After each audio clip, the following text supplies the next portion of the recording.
ಈಗ ಡಿಪಾರ್ಟ್ಮೆಂಟ್ ಅವ್ರು ಬಂದಿದ್ದಾರೆ, ಫಾರೆಸ್ಟ್ ರೇಂಜರು ಅಷ್ಟು ಬಿಟ್ರೆ ಬೇರೆ ಹೇಳ್ತೀರಿ ಏನು ಮಾಡಿಲ್ಲ ಸರ್. ಪರಿಹಾರಕ್ಕೆ ಬರ್ದಿದ್ದಾರೆ, ಅದು ಸರ್ಕಾರದಿಂದ ಕೊಡ್ತಾರೆ. ಇವ್ರು ಅಲ್ಲದಿದ್ರು ಅದನ್ನ ಕೇಳಿದ್ರು ಕೊಡ್ತಾರೆ. ಏನಂದ್ರೆ ಏನ್ ಕೆಲಸನೂ ಮಾಡಿಲ್ಲ. ಇಷ್ಟ ದಿನ ಆದ್ರೂ ಒಂದು DF ಸರ್ ಬಂದು ಇಲ್ಲ. ನಾವ್ ಒಂದ್ಸತಿ ಲೆಟರ್ ಕೊಟ್ಟು ಹೋಗಿದೀವಿ, ಒಂದ್ ವಾರದಿಂದ ನಮ್ಮ ಗ್ರಾಮಸ್ಥರು ಬಂದು ಒಂದು ಲೆಟರ್ ಕೊಟ್ಟಿದೀವಿ. ಅದಕ್ಕೂ ಸಹ ಏನ್ ರೆಸ್ಪಾನ್ಸ್ ಮಾಡಿಲ್ಲ ಈ ಡಿಪಾರ್ಟ್ಮೆಂಟ್.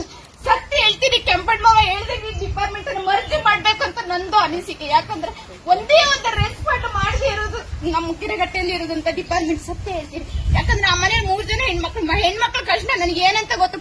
ನಮ್ಮ ಮನೇಲಿ ನಾವು ಹೆಣ್ಮಕ್ಳು ಇರೋದು.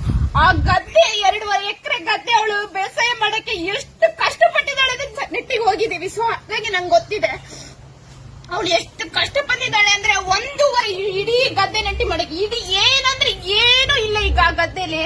ಅಂತ ಪರಿಸ್ಥಿತಿಲಿ ಇದ್ರು ಯಾರು ರೆಸ್ಪಾಂಡೇ ಮಾಡಿಲ್ಲ. ಸತ್ಯ ನಾನು ಹೇಳ್ತೀನಿ, ನಮ್ಗೆ ನಿಜ ಹೇಳ್ತೀನಿ. ಬಂದಿದ್ದಾರೆ ಶೀರ್ಲಿಗೆ, ಎಲ್ಲರೂ ಬಂದಿದ್ದಾರೆ, ಬಂದು ನೋಡಿ ಹೋಗಿದ್ದಾರೆ. ಬಿಟ್ರೆ ನಮ್ಗೆ ನಿಜವಾಗ್ಲೂ ಹೇಳ್ತೀನಿ ಶಾಶ್ವತ ಪರಿಹಾರ ಸಿಕ್ಕಿಲ್ಲ. ಅದಕ್ಕೋಸ್ಕರ ನಾವ್ ಇವತ್ತು ಬಂದು ನಮಗೆ ಒಂದು ಆನೆನ ಹಿಡಿಬೇಕು ಸರ್.